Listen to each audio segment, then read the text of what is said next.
Hello, Paleo FX Tribe. Are we live over there? We're trying to go live on multiple channels, and Keith will be hopping into this in a second. Why are you frozen?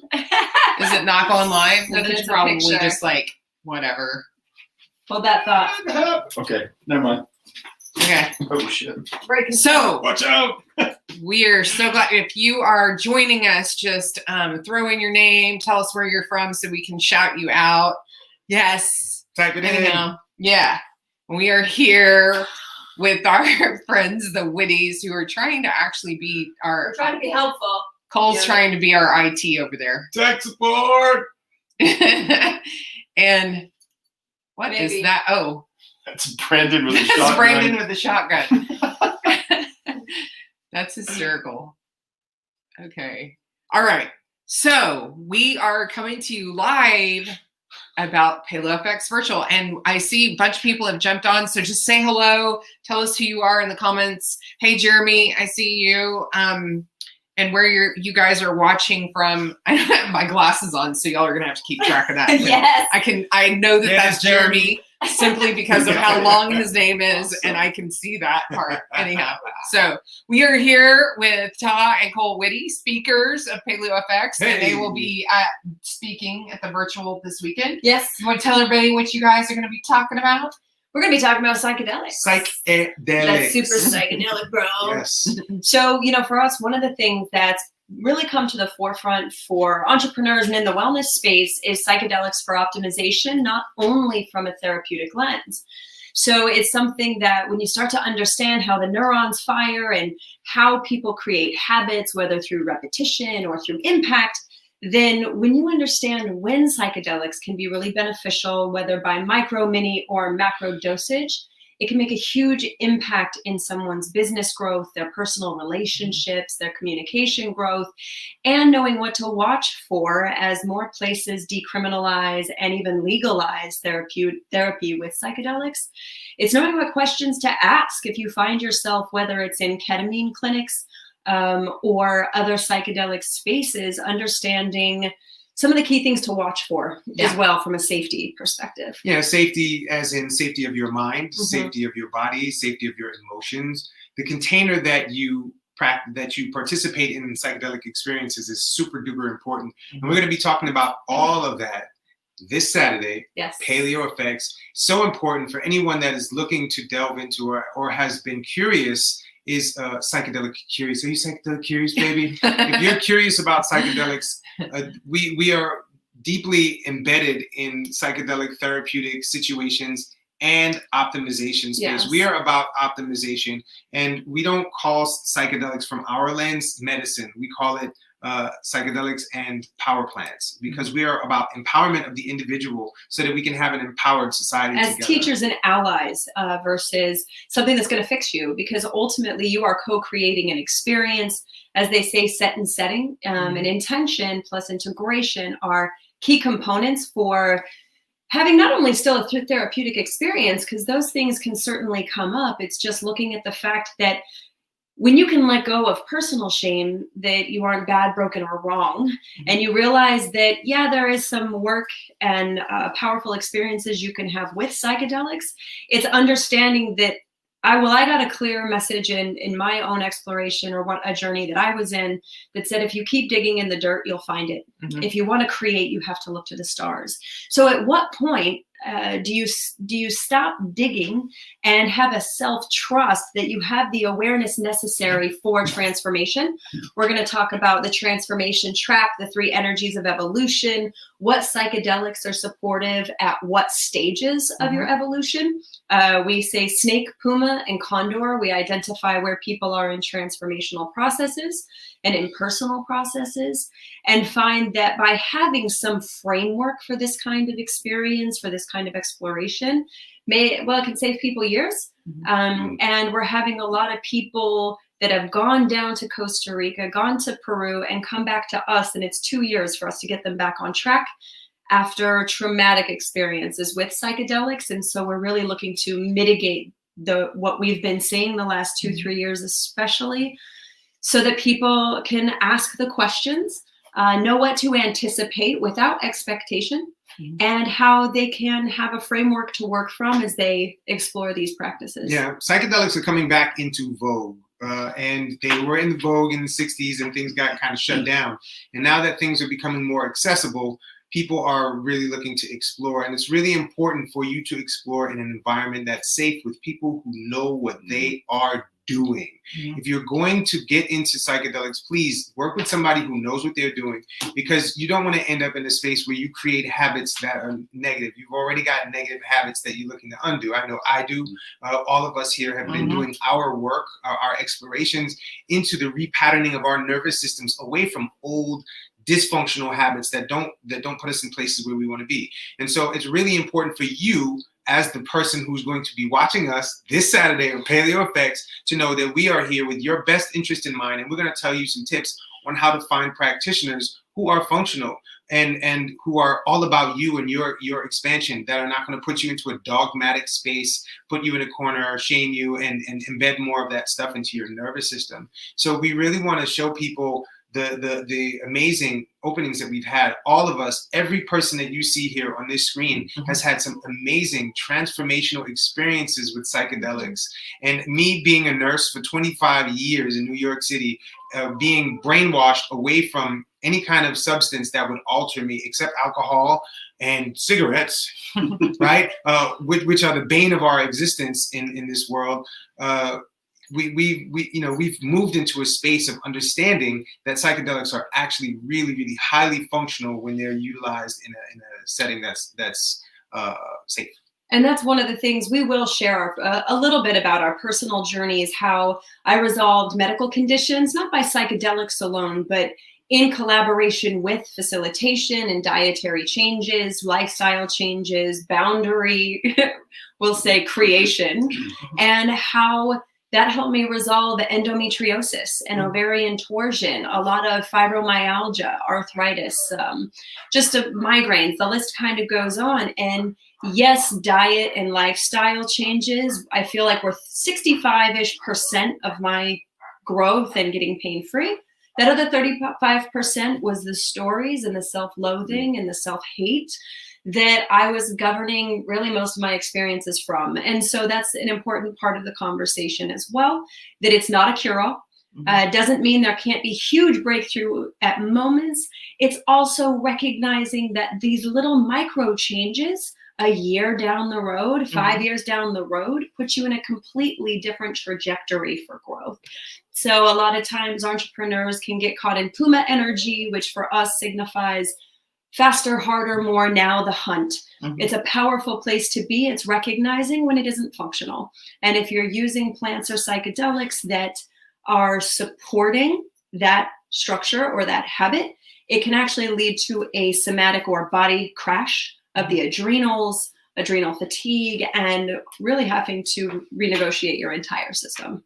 Right. So you guys, one of the things that we really found helpful and started really the process for Keith and I to start our psychedelic journeys, and really it was a spiritual journey. It's really an opportunity to have massive change in your life and transformation around the stories and the constructs that we have been programmed with from the time that we were born. And so we have had these conversations at Paleo Effects for years, and really there are so many people that are being called to psychedelics. And I can tell you, having the safe container for exploring your consciousness in that way is so important. And I can tell you the safety that's provided by these two individuals is incredible. So we want people to be able to come and ask questions and really understand, because you need to do your homework before you go do something like this. You need to know what you're getting into. And a lot of times the internet is going to give you information that's really glamorized and very glorified around, or traumatized around the whole process. And it could, there can be a combination of those things and maybe none of those things at all. So it's really important for you to really have someone that can guide you and who understands. For one thing, you guys are like, I can't even tell you how good you are at just really being able to see in somebody's body what is happening in them just by watching that, and having that kind of presence is so important for someone that's a facilitator in this space, is to have the presence to watch the way somebody's their octaves change in their voice, the coloring in their body, their breathing, the tension, whatever. These two notice it every single time, and it's actually like artwork to watch them. It is. Thank you. So yeah,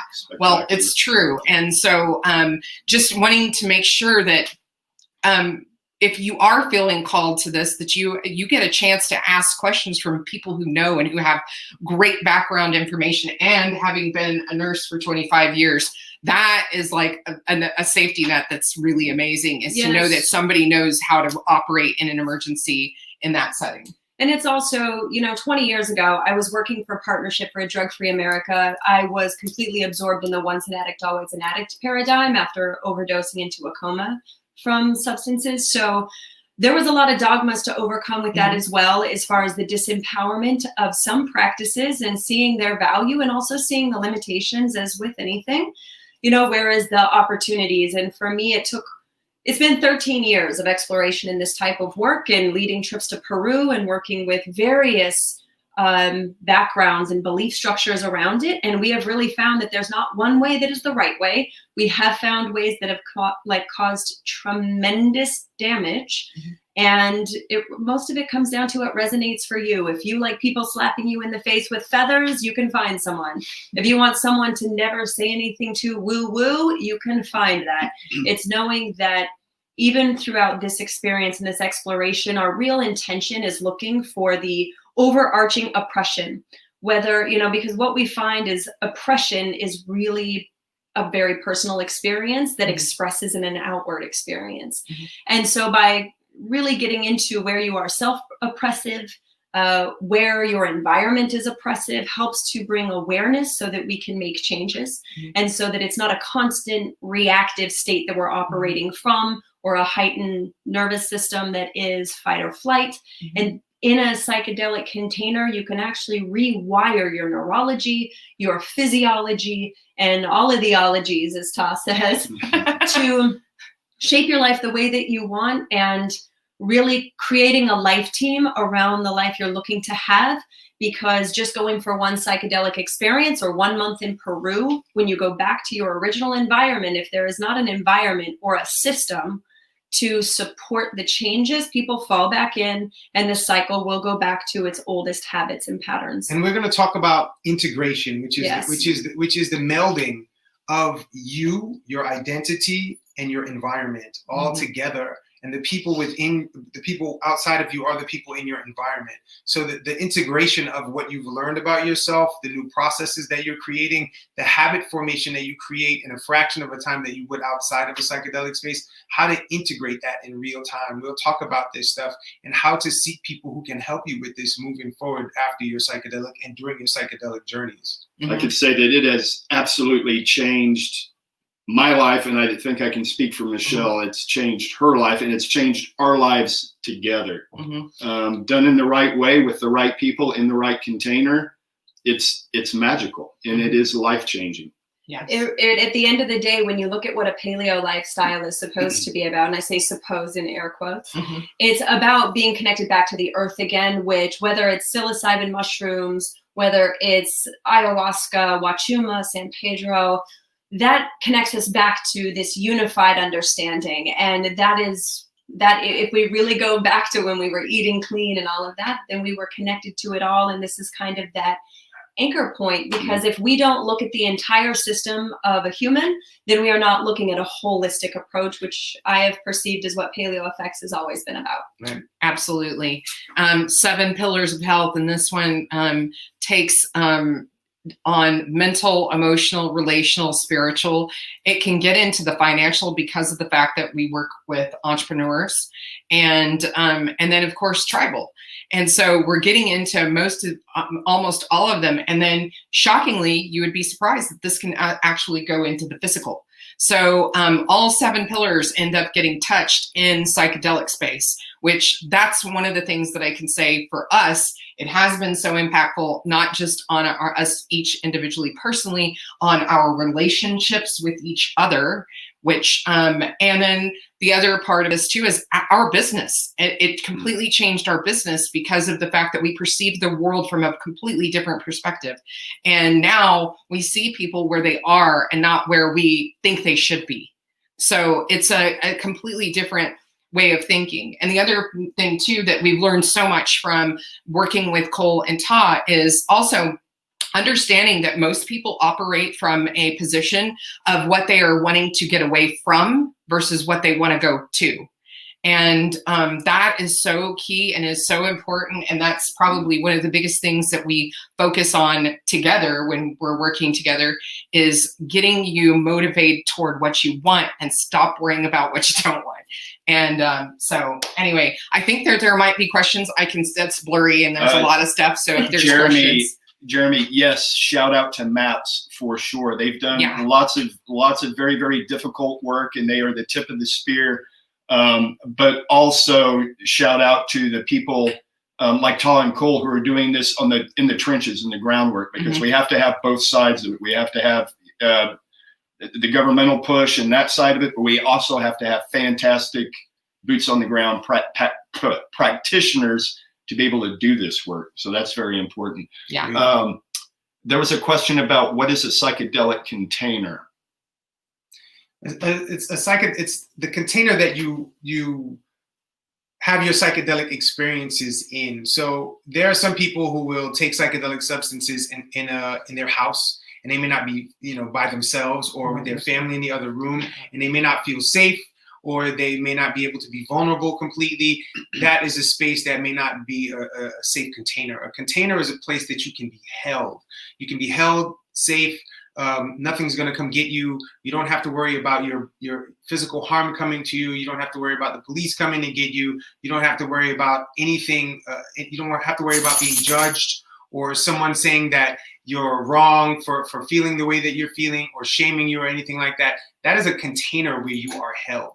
And so if you can imagine, right, I'm holding this woman here. She's suffering right now. This is a container. She's suffering mightily. So in a safe psychedelic, in a psychedelic container, well, you can anything can be a container, but the container in which you do your psychedelic experience, it needs to be really safe in order for you to go the way you to the places you want to go.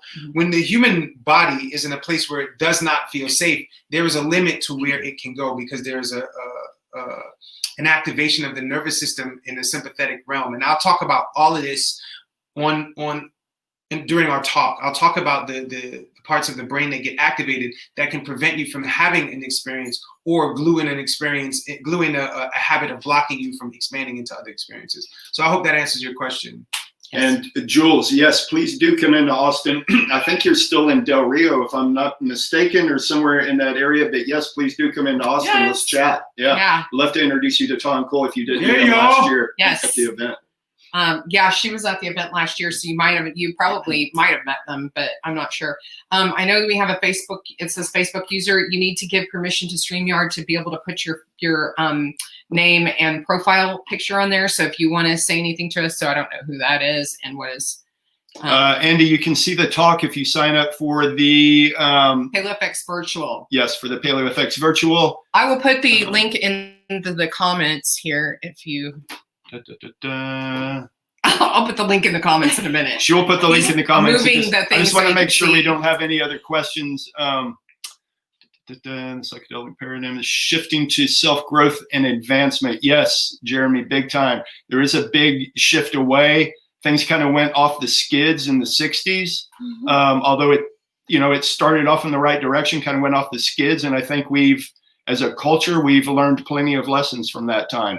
So I think we're dialing it in this time. But again, that comes back to finding smart and caring practitioners who know what they're doing. That's huge. So this is one of the things that I can address myself. So there's this idea of doing these things.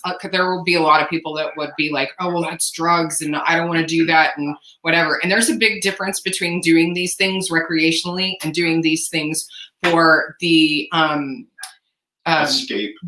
Just that you're in escaping, doing all that recreationally, and then doing this where it's therapeutic, where it is functional, where it is actually helping you actually get into your higher consciousness to undo the stories, the constructs, and all of those things that are actually holding you back from your full potential as a human.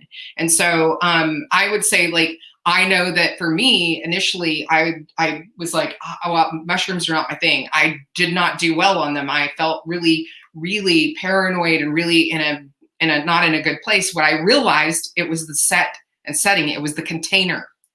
And once I had a container, it was very beautiful and it was very therapeutic, and it's been super profound changes for me, having the container and being safe and knowing that I was completely held. It's that time when you're doing these things and you're not in a container where you might be out in public and you might be at a party or you might be at a bar or whatever it is, and you probably might not be safe if particularly if you're feeling unsafe. And your body is telling you, I'm not safe, I feel scared. I know that I went into paranoia until I got into setting and realized if you're going to do these things, this is the way you're going to want to do them so that your experience is positive and is productive.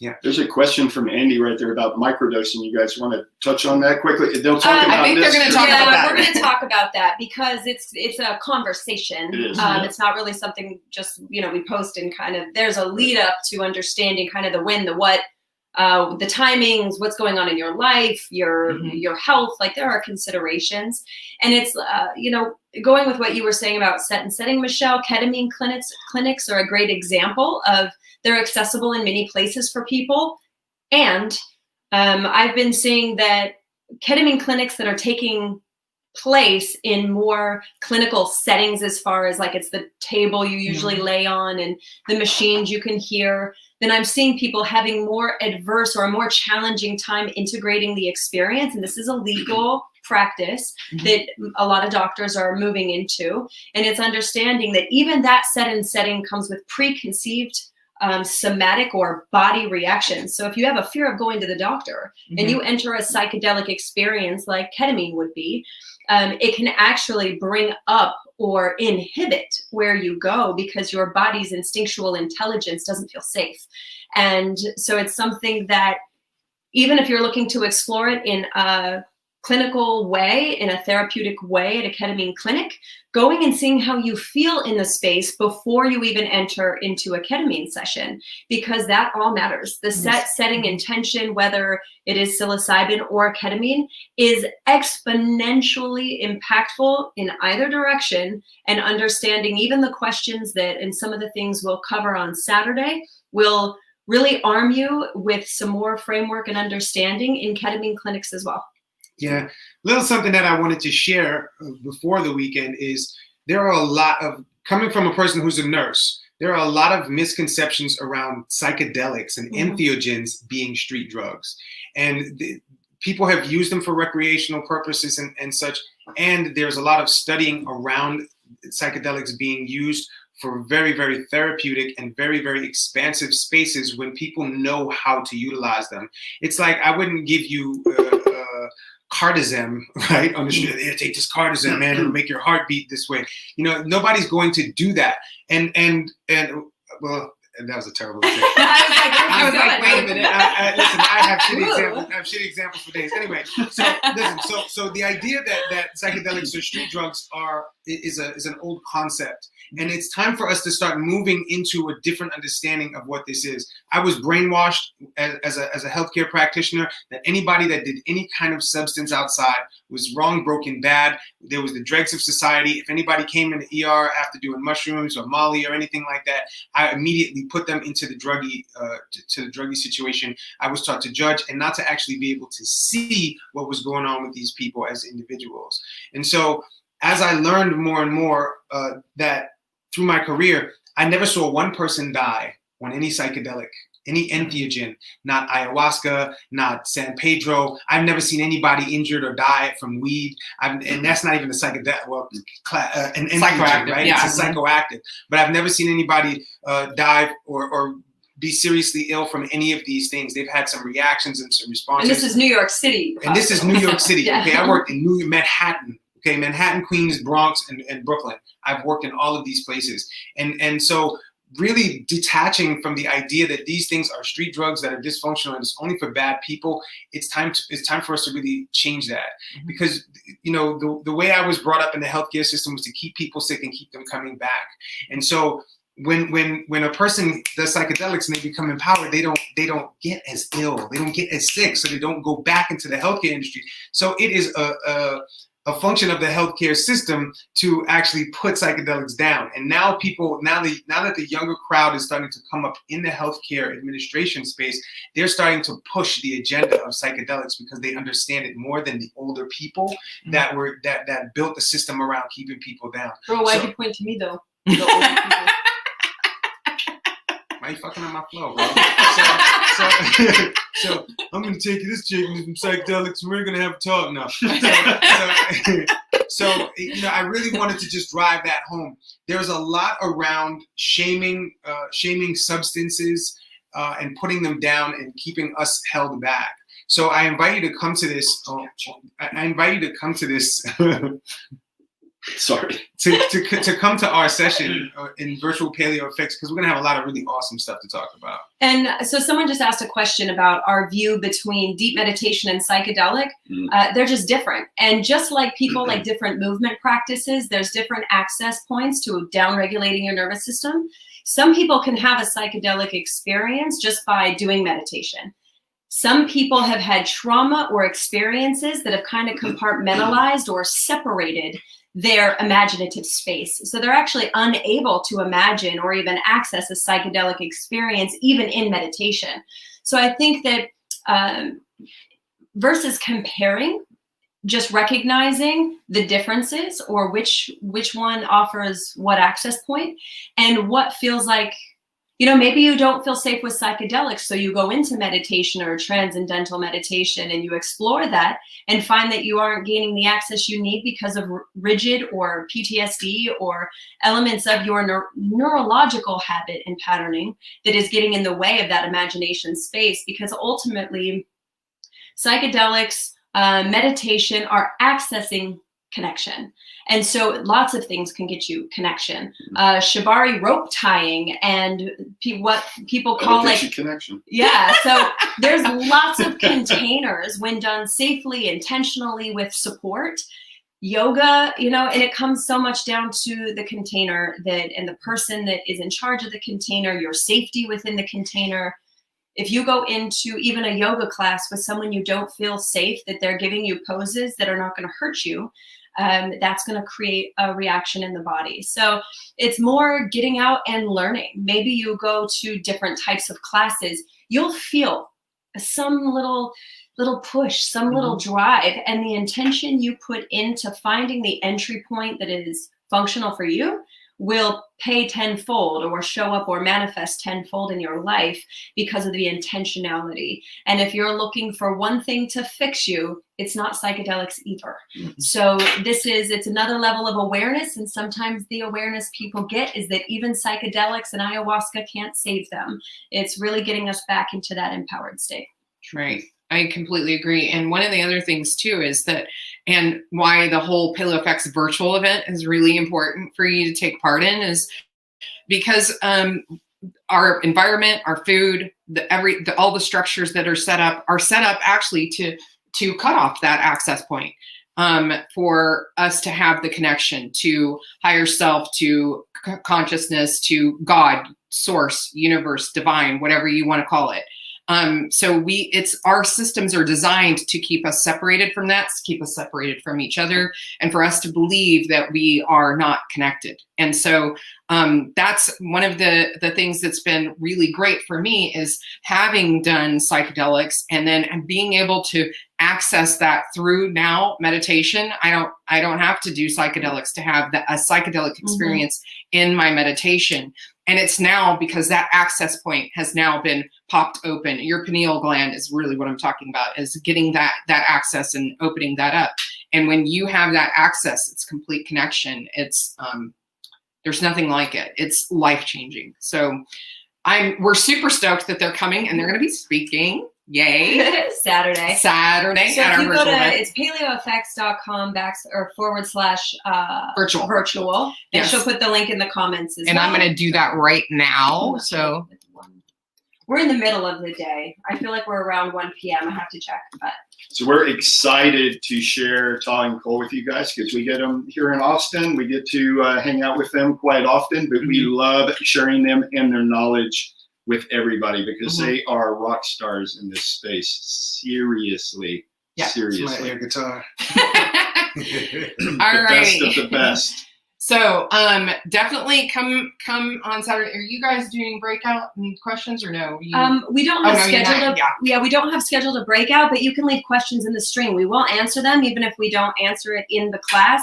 Pop your question. We will connect with you and answer the question. We're very passionate about this work, and especially now in places where it's legalized in Oregon for therapy. We've been doing this, not us, but MAPS has been doing studies with this.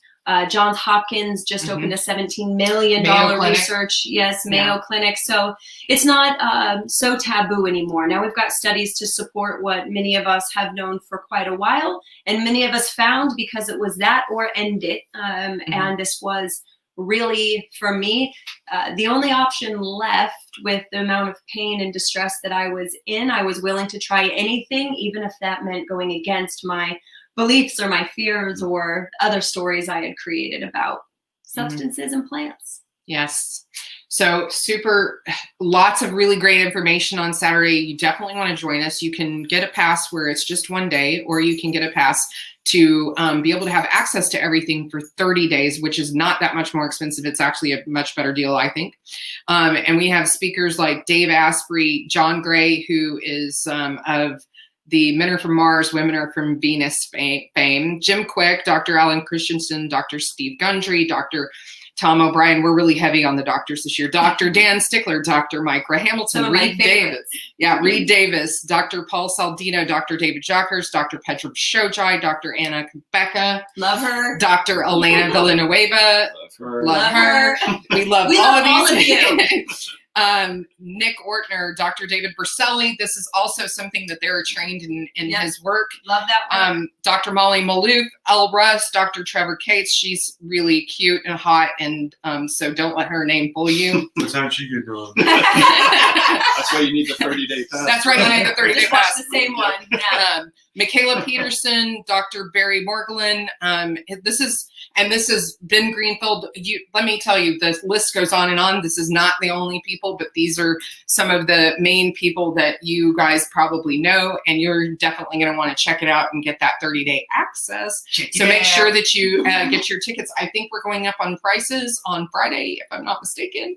So you definitely want to get your pass before that happens. Get them soon. And if you have more questions or anything, throw them in the comments, and we're happy to get them to come back and answer those questions. And you guys over there too. But we didn't forget about you guys. That's actually just the neighbors in the windows. Right. Anyhow, so you guys have a fabulous evening, and we will see you on Saturday. Bye. Yes. You want to go in the other one? Okay.